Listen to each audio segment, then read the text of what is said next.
नमस्कार and welcome you to world affairs. मैं हूं प्रशांत धवन। देखो, लाइफ में काफी बार आपको एक मुश्किल निर्णय लेना होता है कि क्या आप अपने एथिक्स के साथ खड़े होगे या फिर आप बिजनेस पे ज्यादा फोकस करोगे। Money is your main priority. और रिसेंटली यहाँ पे आप देख पाओगे सऊदी अरेबिया समेत कई इस्लामिक अरब कंट्रीज ने यह कहा कि इवन दो कई इस्लामिक कंट्रीज हम पे प्रेशर डाल रही हैं कि इजराइल के साथ सारे रिलेशंस ऑल टुगेदर डिस्ट्रॉय कर दो, हम ये नहीं कर पाएंगे। इस प्रपोजल को ब्लॉक कर दिया गया। ये दुनिया भर में न्यूज़ बना रहा है ये टॉपिक। यहाँ पे आप देख पाएंगे, इस पर बहुत आर्टिकल पब्लिश हुए हैं। Saudi Arabia, UAE, 7 others block proposal to snap ties with Israel. Israeli media भी ऑब्वियसली इसको रिपोर्ट करेगा कि Saudis helped block Arab summit bid to sever all contacts with Israel. तो इस वीडियो में हम जानेंगे कि रिसेंटली हुआ क्या है, कौन सा एक ह्यूमंगस इस्लामिक समिट हुआ था और उसमें कुछ निष्कर्ष निकल के नहीं आ पाया। इवन दो गाजा से आज के समय बहुत ज़्यादा खराब न्यूज़ आ रही है, इस्लामिक कंट्रीज मिलकर इजराइल के अगेंस्ट क्या एक्शन लेना है उस पर कोई निष्कर्ष पे नहीं पहुंच पाई। तो डिस्कस करते हैं सारा टॉपिक इन डेप्थ। बहुत कुछ यहाँ पे आपको जानने को मिलेगा, मगर आगे बढ़ने से पहले आपसे एक क्वेश्चन पूछूंगा।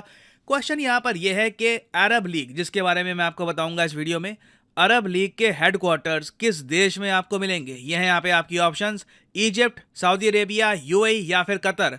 कमेंट सेक्शन में करिए उत्तर, सही आंसर मैं आपको दूंगा वीडियो के एंड में। नाउ, इजराइल और हमास की जो वॉर है इसे 40 दिन से ऊपर हो चुके हैं। सबसे ज्यादा शॉकिंग बात यहाँ पे आप देख पाओगे, more than 2/3 of Gaza's population, Gaza की 23 लाख की आबादी थी, इसमें से 2/3 2/3 लोग अपने घर छोड़ के भाग चुके हैं। और इजराइल ने इतनी ज्यादा बॉम्बिंग करी है ना गाजा पे कि यूनाइटेड नेशंस के भी कई जो ऑब्जर्वर्स थे, कई जो ऑफिशियल्स थे, ये मारे गए। बताया जा रहा है कि यूनाइटेड नेशंस के 101 लोग मारे गए हैं। यूनाइटेड नेशंस की हिस्ट्री में, 78 ईयर्स की हिस्ट्री में किसी भी वॉर में ये नहीं देखा गया कि यूएन के इतने सारे लोग मरे हों। और अगर हम बात करें डिस्ट्रक्शन की, तो इजराइल ने गाजा पर इतनी बॉम्बिंग करी है कि 1 महीने में इन लोगों ने गाजा के आधे घर डिस्ट्रॉय कर दिए हैं। अगर हम ईयर्स की बात करें कि गाजा पट्टी कितने सालों पीछे भेज दी गई है, तो एटलीस्ट आप कह सकते हैं 16 साल। 16 साल में जो भी यहाँ पर तरक्की हुई थी, घर बने थे, बिल्डिंग बनी थी, सब डिस्ट्रॉय हो चुका है। ये पूरी गाजा पट्टी 16 साल पीछे जा चुकी है टाइम में। और ऑब्वियसली इसका इम्पैक्ट आप बहुत ही जल्द ह्यूमन डेवलपमेंट इंडेक्स में भी देखोगे। यहाँ पर ऑल टुगेदर लिटरेसी, उसके अलावा हेल्थ केयर, सारे स्टैंडर्ड्स और भी ज़रा गिरेंगे। नाउ सिंस सिचुएशन इतनी ज़रा खराब है और फिलिस्तीन का जो इशू है ये इस्लामिक वर्ल्ड में बहुत ज़्यादा इंपॉर्टेंस रखता है बिकॉज ऑफ जेरूसलम, सब जो इस्लामिक कंट्रीज़ हैं और जो अरब कंट्रीज़ हैं ये इकट्ठा आए एक इस्लामिक अरब समिट के लिए। जी हाँ, एक इस्लामिक अरब समिट। ये बात मैं आपको बता देता हूँ। देखो, बहुत ही सिंपल लैंग्वेज में आपको समझाऊंगा। सभी अरब देश इस्लामिक देश हैं, मगर सभी इस्लामिक देश अरब देश नहीं हैं। फॉर एग्जाम्पल, यहाँ पे आप देख पाओगे ये जो बड़ा सर्कल आपको दिख रहा है ना, ये है ऑर्गेनाइजेशन ऑफ इस्लामिक कोऑपरेशन का। इसमें सब देश यहाँ पे आपको दिख जाएंगे। ईरान है, कतर है, सऊदी अरेबिया है, यूएई है, लेबनान है, फिलिस्तीन आपको दिख जाएगा, पाकिस्तान है, मलेशिया, ये सब देश आते हैं ओआईसी में ना। ओआईसी में ही ना आप देखोगे एक और आपको ग्रुप दिख जाएगा, अरब लीग का। अरब लीग वैसे ओआईसी का पार्ट नहीं है, मगर एक रिप्रेजेंटेशन के लिए आपको बता रहा हूं कि बहुत सारे इस्लामिक कंट्रीज हैं जो एथनिसिटी के हिसाब से अरब हैं, जैसे कि यूएई, सऊदी अरेबिया, उसके अलावा Egypt, Libya, Algeria, Sudan, Yemen, ये सब अरब देश हैं। अब और भी आप कई इस्लामिक कंट्रीज देखोगे जैसे कि पाकिस्तान है। क्या पाकिस्तान एक अरब देश है? नहीं, पाकिस्तानी अरब नहीं है। ना टर्की एक अरब देश है, टर्की के लोग तुर्क हैं, एथनिसिटी उनकी तुर्किश है। सिमिलरली ईरान के जो लोग हैं उनकी जो एथनिसिटी है ये पर्शियन है, ये लोग भी अरब नहीं है। तो पहली बार देखा गया कि ओआईसी और जो अरब कंट्रीज हैं वो अपनी तरफ से एक कंबाइंड समिट कर रहे थे। बहुत ही बड़ा समिट था, सभी इस्लामिक कंट्रीज यहाँ पे इनवाइट किए गए और इस समिट में मेन डिस्कशन यही होना था कि हम इजराइल को कैसे रोकें, किस तरीके से गाजा में जो बॉम्बिंग हो रही है इसे रोका जाए। और इस इशू को लेकर हर कंट्री का खुद का ओपिनियन है। ईरान के जो प्रेसिडेंट है रईसी, इन्होंने ये कहा कि देखो इजराइल का कंप्लीट बॉयकॉट करते हैं। अभी दिक्कत इनके हिसाब से यही है कि इस्लामिक कंट्रीज में यूनिटी नहीं है।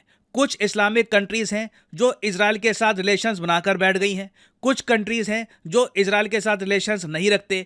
तो ऑल टुगेदर सभी इस्लामिक कंट्रीज को इनके हिसाब से, ईरान के हिसाब से, इजराइल के साथ रिलेशंस कट कर देने चाहिए। ईरान ने देखो बहुत ज़्यादा एक हार्ड स्टांस रखा, और उसके अलावा कई कंट्रीज है, फॉर एग्जांपल पाकिस्तान है, कतर है, इन्होंने ईरान का स्टांस सपोर्ट भी किया। इन्होंने कहा कि हाँ ठीक है, ईरान ठीक कह रहा है।